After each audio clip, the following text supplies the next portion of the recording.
universe. It's a ginormous place filled with unimaginable entities. And that's the reason mystery is all we get in our minds when we picture the universe. One such great mystery lies right in our solar system, which has been bugging our astronomers and scientists for many centuries. And that's our moon.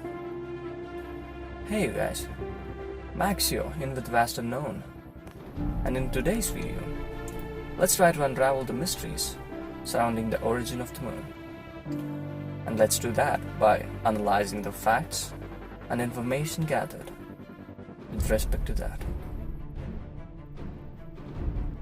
See, there have been many theories floating around on how the moon came into existence.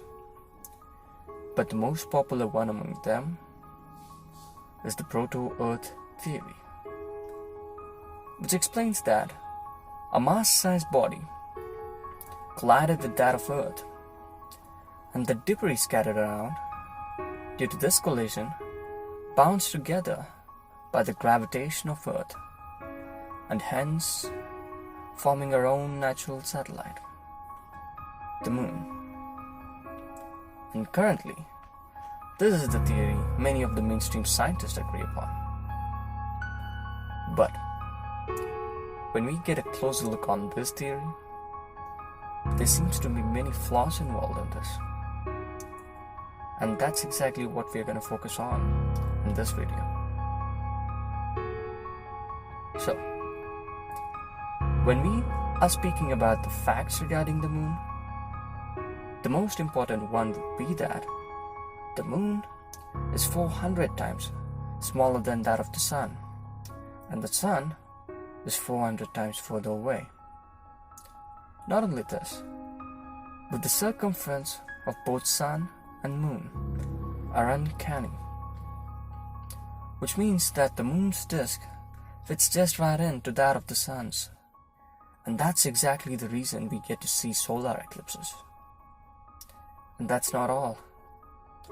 If the axis of the moon is tilted away in any direction than it is today, then it would result in we having no eclipses at all.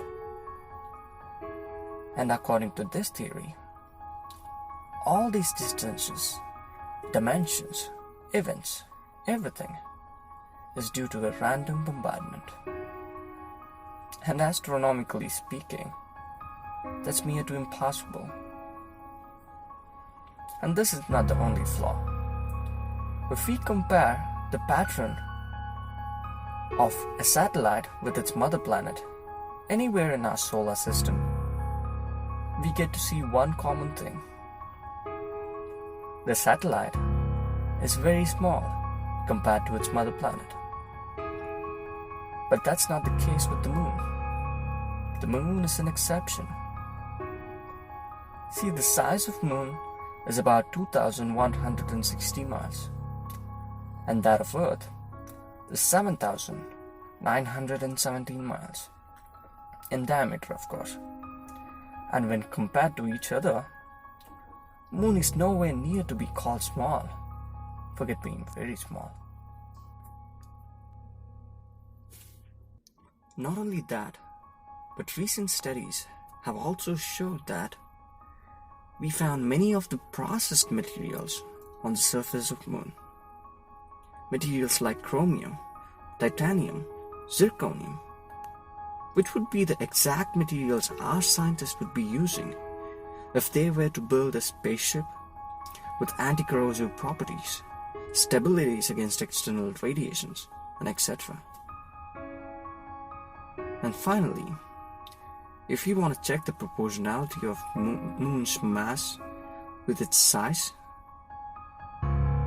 the size of moon is about 1/3 to 1/4 of that of Earth, as mentioned earlier, which is about 2,160 miles. And the mass of moon is about 1.2% of that of Earth, which is really small, which means the mass and size of moon are no way in proportion. which leads us to conclusions such as the moon might actually be hollow in nature. But well, that's a topic for another video. So getting back to the subject, all these research, discoveries, informations, facts, everything makes more sense than concluding the moon to be an artificially engineered entity rather than that of a natural satellite. But well, I'll leave the imagination up to you guys. And finally, I'd like to end this video with one thing.